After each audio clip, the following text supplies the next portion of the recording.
কারণ আমি কিভাবে বিশ্বাস করাবো আপনাদের যে যে নামাজ পড়ছে সে আসলে এই মন্দিরগুলো ভাঙার স্বপ্ন নিয়েই সে নামাজ পড়ছে, যে ধর্ম থেকে সে নামাজের তালিম পাচ্ছে, একই ধর্ম থেকে সে মূর্তিগুলো ভাঙারও তালিম পাচ্ছে। আজকে বাংলাদেশে দেখছেন যে আপনারা মন্দির করতে দিচ্ছে না, সেখানে মুসলিম সংখ্যা গরিষ্ঠ দেশ বলে। আর এই বাংলায় মূর্তি হবে না হবে এই সিদ্ধান্ত নেবে মুসলমানরা। এই বাংলায় মূর্তি থাকবে না থাকবে সেই সিদ্ধান্ত নেবে মুসলমানরা। থাকবে থাক, না থাকলে ইন্ডিয়া চলে যা। এই বাংলা শাহজালাল। তাহলে আপনারা কেন ভারতে মসজিদ করতে দিবেন? ওখানে প্রতিবেশী দেশ বাংলাদেশে হিন্দুরা সংখ্যালঘু বলে হিন্দুদের মূর্তি ভেঙে দিচ্ছে, মন্দির ভেঙে দিচ্ছে। তাহলে আপনারা কেন আপনাদের দেশে, হিন্দু সংখ্যাগরিষ্ঠ দেশে মসজিদ করতে দিবেন, মানুষগুলোকে নামাজ পড়তে দিবেন কেন? ধ্বংস হওয়ার জন্য বসে আছেন? মানে এখনো পর্যন্ত মুসলিমরা পুরো দমে আপনাদেরকে দখল করবার চেষ্টা করছে না বলে সেই সুযোগটা দিচ্ছেন, তাই তো? নমস্কার, আপনারা দেখছেন সনাতনী মুখ ইউটিউব চ্যানেল। আজকে আমি আপনাদেরকে একজন বিশেষ মানুষের সাথে পরিচয় করিয়ে দেব। উনি অবশ্যই সনাতন ধর্মের না, উনি ইসলাম ধর্মের, এবং উনি একজন বিশিষ্ট মানুষ। সহজ ভাষায় আমরা যদি বলি যে পড়াশোনা করে শিক্ষিত হওয়া একজন মানুষ। প্রথমত ওনার সম্পর্কে আমি একটু বলি। উনি একজন মুফতি। তো আমি এই মুফতি সম্পর্কে খুব ভালো জানি না, তবে যতটুকু আমি খোঁজ খবর নিয়ে দেখেছি, মুফতি হতে গেলে অনেকটাই পড়াশোনা করতে হয়। আমি যতটুকু খোঁজ খবর নিয়ে দেখেছি সেটা আমি বললাম। আমি যার কথা বলছি উনি হচ্ছেন মুফতি ইমরান বশির। যাক, আমার হয়তো পুরো নামটা ভুল হতে পারে। তো উনি ওনার ধর্মটাকে খুব ভালোভাবে দেখেছেন, বুঝেছেন। তারপরে উনি ওনার ধর্ম নিয়ে বেশ কিছু কথা বলেন, আমরা দেখি সোশ্যাল মিডিয়াতে। সেগুলো আমরা বিশেষ করে আমি তো দেখি, আমি ফলো করি। আমি ব্যাপারটাকে, যেহেতু পৃথিবীতে একটাই ধর্ম আছে, যেই ধর্ম নিয়ে অনেক বিতর্ক আছে, অনেক আলোচনা সমালোচনা আছে, আর এই জন্যই আমার একটু জানার আগ্রহ, তাই আমি জানার চেষ্টা করি। বিভিন্নজন যখন বিভিন্নভাবে কথা বলে, তো তার জিনিসগুলো আমি ফলো করি। তো আজকে আমি আপনাদেরকে ইমরান বশির সাহেব কি বলছেন আমি সেই সম্পর্কে আপনাদেরকে একটু দেখাবো। আপনি ভিডিওগুলো দেখুন, দেখলে বুঝতে পারবেন। আমি সরাসরি কিছু বলবো না। আমি বা ধরেন আমাদের মতো যদি কেউ বলি তাহলে সেটা অনেক বিতর্ক তৈরি হয়। কিন্তু যখন উনি একজন মুফতি হয়ে যখন এই কথাগুলো বলতে পারছেন, নিশ্চয়ই এর মানে ব্যাপারে আমাদের অনেক ভাবার বিষয় আছে। হ্যাঁ, তাই আমি নিজে কিছু বলবো না। উনি একজন মুফতি হয়ে কি বলছেন সেগুলো আপনারা শুনুন মন দিয়ে, তাহলে বুঝতে পারবেন। তাহলে আমাদের আর কিছু বলতে হবে না। আশা করছি আপনারা ভিডিওটা মনোযোগ দিয়ে দেখবেন এবং শুনবেন, একদম স্কিপ করে যাবেন না। কারণ প্রত্যেকটা ধর্ম সম্পর্কে জানা সবার অধিকার আছে, জানতেই পারেন। যেহেতু বিশেষ একটা ধর্ম নিয়ে সারা পৃথিবীতেই কোনো না কোনো সময় বিভিন্ন জায়গায় বিভিন্ন সমালোচনা হয়েই থাকে। তাই আপনারা, আমার মনে হয় যে জানা উচিত, সবারই এই ব্যাপারটা জানা উচিত, জানা দরকারও। আপনারা দেখুন ভিডিওটা, তাহলে নিজেরাই রিয়েলাইজ করতে পারবেন। হিন্দুস্তান পুরো দখল করবে, পুরো পৃথিবী দখল করবে, পুরো পৃথিবীর সকল মানুষকে, সকল নন মুসলিমকে মেরে তাদের মা বোনদেরকে দাসী বানিয়ে পুরো পৃথিবীতে আল্লাহর পতাকা উড্ডীন করবে, আল্লাহর ক্ষমতা তারা বাস্তবায়ন করবে। এটাই হচ্ছে ইসলাম। এটাই হচ্ছে প্রত্যেকটা মুমিন যে নামাজ পড়ে, যে মসজিদে যায়, যে আল্লাহকে সিজদা করে, যে বিশ্বাসে সে সিজদা করে, নামাজ পড়ে, মসজিদে চায়, সে একই বিশ্বাসে সে মুসলিমদেরকে, নন মুসলিমকে মারবার স্বপ্ন দেখে। আমি যোদ্ধা নবী, আমি তরবারি সহ প্রেরিত হয়েছি।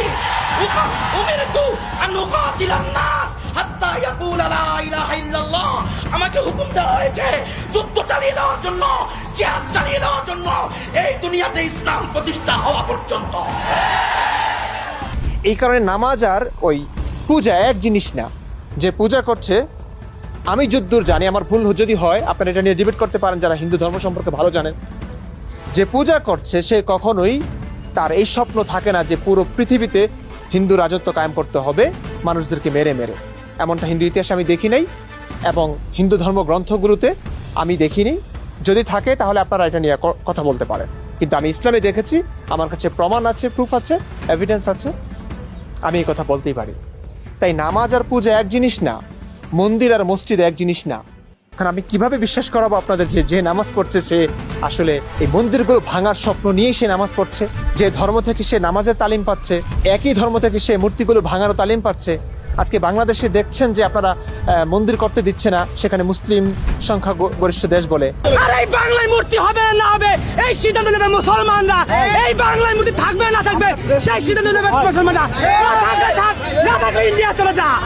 এই বাংলা শাহজালাল। তাহলে আপনারা কেন ভারতে মসজিদ করতে দিবেন? ওখানে প্রতিবেশী দেশ বাংলাদেশে হিন্দুরা সংখ্যালঘু বলে হিন্দুদের মূর্তি ভেঙে দিচ্ছে, মন্দির ভেঙে দিচ্ছে। তাহলে আপনারা কেন আপনাদের দেশে হিন্দু সংখ্যাগরিষ্ঠ দেশে মসজিদ করতে দিবেন, মানুষগুলোকে নামাজ পড়তে দিবেন কেন? ধ্বংস হওয়ার জন্য বসে আছেন? মানে এখনো পর্যন্ত মুসলিমরা পুরো দমে আপনাদেরকে দখল করবার চেষ্টা করছে না বলে সেই সুযোগটা দিচ্ছেন, তাই তো? এজন্যই বলি একটু ইসলাম সম্পর্কে জানুন, বুঝুন। ওনারাও হয়তো ইসলাম সম্পর্কে অতটা সচেতন না যতটা আমরা ইসলাম সম্পর্কে জানি। দেখুন, নামাজ, যে লোকটা নামাজ পড়ছে, বাহ্যত একটা সেকুলার কান্ট্রিতে, ধর্মনিরপেক্ষ দেশে একটা মানুষ মন্দিরে যাচ্ছে, মসজিদে যাচ্ছে, দুটোই সমান, দুজনেই সমান অধিকার পাওয়ার কথা। যে মন্দিরে যাচ্ছে যাক, যে মসজিদে যাচ্ছে যাক, যে পূজা করছে করুক, যে নামাজ পড়ছে পড়ুক। ব্যাপারটা এক না, ব্যাপারটা এক না কখনোই। যদিও ধর্মনিরপেক্ষ দেশগুলোতে দুজনেই সমান অধিকার পাচ্ছে, পাওয়া উচিত, কিন্তু দুটো কখনোই এক না। বারবার এই কথাটা আমি বলবো, মনোযোগ দিয়ে শুনুন এবং বেশি বেশি করে শেয়ার করুন। আমি পৃথিবীর যে কোনো আলেমের সঙ্গে ডিবেটে বসতে রাজি আছি। এই কথাগুলো, আমি যে কথাগুলো বলছি এগুলো প্রমাণ করব আমি ইসলাম থেকে। নামাজ যে পড়ে, বাহ্যত সে হয়তো সিজদা করছে আল্লাহকে, মসজিদে যাচ্ছে, বাহ্যত কোনো মানুষের ক্ষতি করছে না সে, কিন্তু যে নামাজ পড়ছে, যে মসজিদে যাচ্ছে, যে বিশ্বাসে নামাজ পড়ছে, যে বিশ্বাসে সে মসজিদে যাচ্ছে, বাহ্যত খারাপ কিছু না এটা। কিন্তু এখানে কথা আছে, যে নামাজ পড়ছে, যে বিশ্বাসে নামাজ পড়ছে, সে একই বিশ্বাস, সে একই ধর্ম, তাকে বলে নন মুসলিম মারতে। এই পুরো পৃথিবী আল্লাহ এবং রসুলের, এবং এই পুরো পৃথিবীতে ইসলামী হুকুমত কায়েম করতে হবে, এটা ফরজ বিধান, এবং এটার জন্য তারা চেষ্টা করবে। কোথাও কোথাও করছে, কোথাও অনেক জায়গায় করছে না, এখনো করছে না। যে এর পিছনে কারণ হচ্ছে তারা সুযোগ পাচ্ছে না। যদি সুযোগ পায় তারা এই কাজটাই করবে। হিন্দুস্তান পুরো দখল করবে, পুরো পৃথিবী দখল করবে, পুরো পৃথিবীর সকল মানুষকে, সকল নন মুসলিমকে মেরে তাদের মা বোনদেরকে দাসী বানিয়ে পুরো পৃথিবীতে আল্লাহর পতাকা উড্ডীন করবে, আল্লাহর ক্ষমতা তারা বাস্তবায়ন করবেন। এটাই হচ্ছে ইসলাম, এটাই হচ্ছে প্রত্যেকটা মুমিন যে নামাজ পড়ে, যে মসজিদে যায়, যে আল্লাহকে সিজদা করে, যে বিশ্বাসে সে সিজদা করে, নামাজ পড়ে, মসজিদে যায়, সে একই বিশ্বাসে সে মুসলিমদেরকে, নন মুসলিমকে মারবার স্বপ্ন দেখে। এই কারণে নামাজ আর ওই পূজা এক জিনিস না। যে পূজা করছে, আমি যদ্দূর জানি, আমার ভুল যদি হয় আপনারা এটা নিয়ে ডিবেট করতে পারেন যারা হিন্দু ধর্ম সম্পর্কে ভালো জানেন, যে পূজা করছে সে কখনোই তার এই স্বপ্ন থাকে না যে পুরো পৃথিবীতে হিন্দু রাজত্ব কায়েম করতে হবে মানুষদেরকে মেরে মেরে। এমনটা হিন্দু ইতিহাসে আমি দেখি নাই, এবং হিন্দু ধর্মগ্রন্থগুলোতে আমি দেখিনি। যদি থাকে তাহলে আপনারা এটা নিয়ে কথা বলতে পারেন, কিন্তু আমি ইসলামে দেখেছি, আমার কাছে প্রমাণ আছে, প্রুফ আছে, এভিডেন্স আছে, আমি এই কথা বলতেই পারি। তাই নামাজ আর পূজা এক জিনিস না, মন্দির আর মসজিদ এক জিনিস না। যেখানে মসজিদ আছে, মসজিদের ভিতরে জায়গাটাকে কি বলে আপনি জানেন? মেহরাব বলে। মেহরাব মানে কি জানেন? হার্ব থেকে মেহরাব, অস্ত্র রাখা জায়গা। মসজিদে অস্ত্র রাখা জায়গা কেন থাকবে? যদি এখন সেখানে ইমাম খুতবা দেয়, ইমাম সেখানে বসেন, সেই জায়গাটা এমনিই পড়ে থাকে, সুযোগ পাচ্ছেন। আফগানিস্তানে অনেক জায়গা দেখবেন মসজিদে অস্ত্র রাখার জায়গাতে অস্ত্রই রাখা আছে। সব জায়গায় হয়তো ব্যাপকভাবে এটা হচ্ছে না, কারণ সুযোগ পাচ্ছে না। তাদের স্বপ্ন কিন্তু এটাই, সুযোগ পেলেই তারা এই কাজটা করবে। এজন্য নামাজ পড়বার অধিকার থাকতেই পারে একটা ধর্মনিরপেক্ষ দেশে, কিন্তু যারা ধর্মনিরপেক্ষ দেশের হর্তাকর্তা, যারা শাসক, তাদের এই কথাটা মনে রাখতে হবে, যারা নামাজ পড়ে, যে বিশ্বাসে নামাজ পড়ে, সে একই বিশ্বাসে নন মুসলিমদেরকে হত্যা করার বিধানও তারা বিশ্বাস করে, এবং তারা সেটার জন্য চেষ্টাও করছে। ভাই, আমি চেষ্টা করেছি, গাজওয়াতুল হিন্দ নিয়ে স্বপ্ন দেখেছি আমিও। মাদ্রাসার প্রত্যেকটা ছাত্রের স্বপ্ন, মনোবাসনা হচ্ছে এটা। ওরা মাঝে মাঝে বলে, আমরা মাদ্রাসায় বলি যে অমুক নায়িকা, অমুক গায়িকা, অমুক সুন্দরীকে আমার ভাগে নেব আমি দাসী হিসেবে হিন্দুস্তান দখল করবার পরে। এই স্বপ্নই ওরা দেখছে। আপনি কি ভাবছেন যে ওরা কোনো চেষ্টা করছে না, ওরা বসে আছে? না। বাংলাদেশের নানান মাদ্রাসায়, মসজিদে পর্যন্ত বিস্ফোরণ হচ্ছে, অস্ত্র পাওয়া যাচ্ছে মেড ইন পাকিস্তান। এই যে কিছুদিন আগে একটা নিউজ দেখলাম, এবং কয়েক মাস আগে একটা মাদ্রাসায় বোমা বিস্ফোরণ হয়েছে। সেখানে মাদ্রাসায় যারা ছিল, মাদ্রাসা বন্ধ থাকার কারণে অনেক ছাত্র বেঁচে গেছে, কিন্তু ওখানে শিক্ষক, শিক্ষিকা এবং সন্তানাদি যারা ছিলেন তারা কিন্তু ক্ষতিগ্রস্ত হয়েছেন। তার মানে মাদ্রাসাগুলোতে বোমা, অস্ত্র সব কিছু রাখা হচ্ছে, এখন প্রশিক্ষণ হচ্ছে। ওদের স্বপ্নই হচ্ছে পুরো পৃথিবীতে ইসলামী হুকুমত কায়েম করবেন।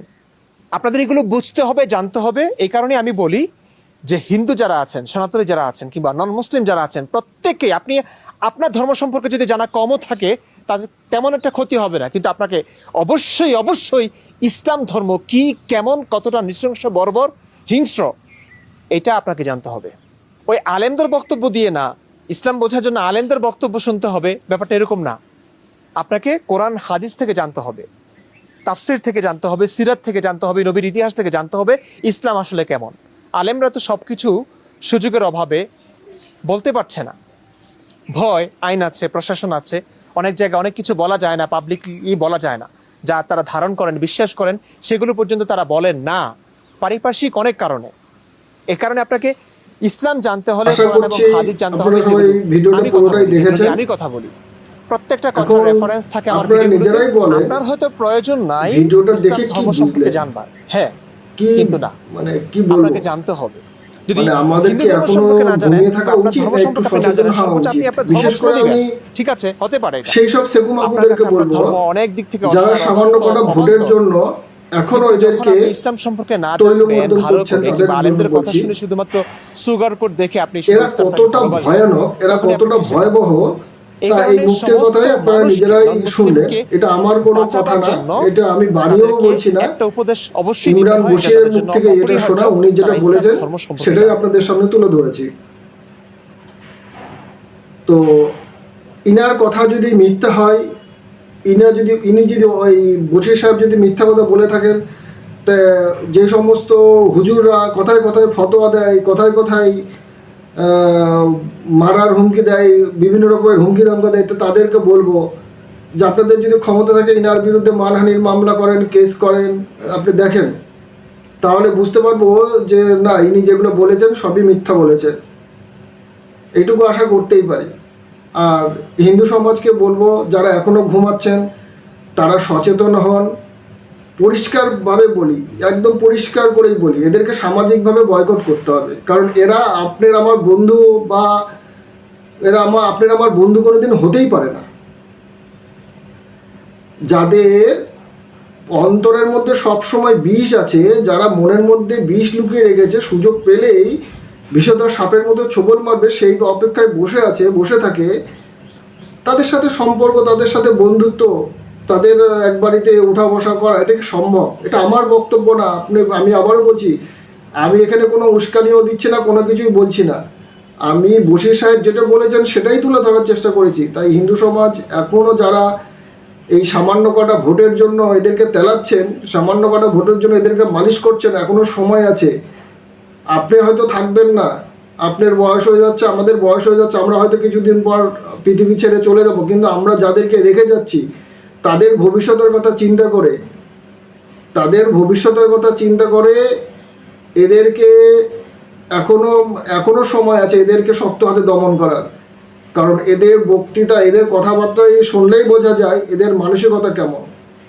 আমি আপনাদের আর কিছু বলবো না। এর পরেও এতদিন আমরা বলে এসেছি, শোনেননি। আমরা বলে এসেছি ধর্মীয় উস্কানি দিচ্ছে বলে পাশ কাটিয়ে গেছেন। এখন এটা আমার কথা না, ওনাদেরই কথা, নিজেদের ধর্মের লোকজনই বলছে। তাই এর পরেও যদি আপনারা সচেতন না হন, আমাদের আর কিছু করার থাকবে না। আপনারা যা হবার তাই হবে। সবাই ভালো থাকবেন, সুস্থ থাকবেন। আজকে এই পর্যন্তই।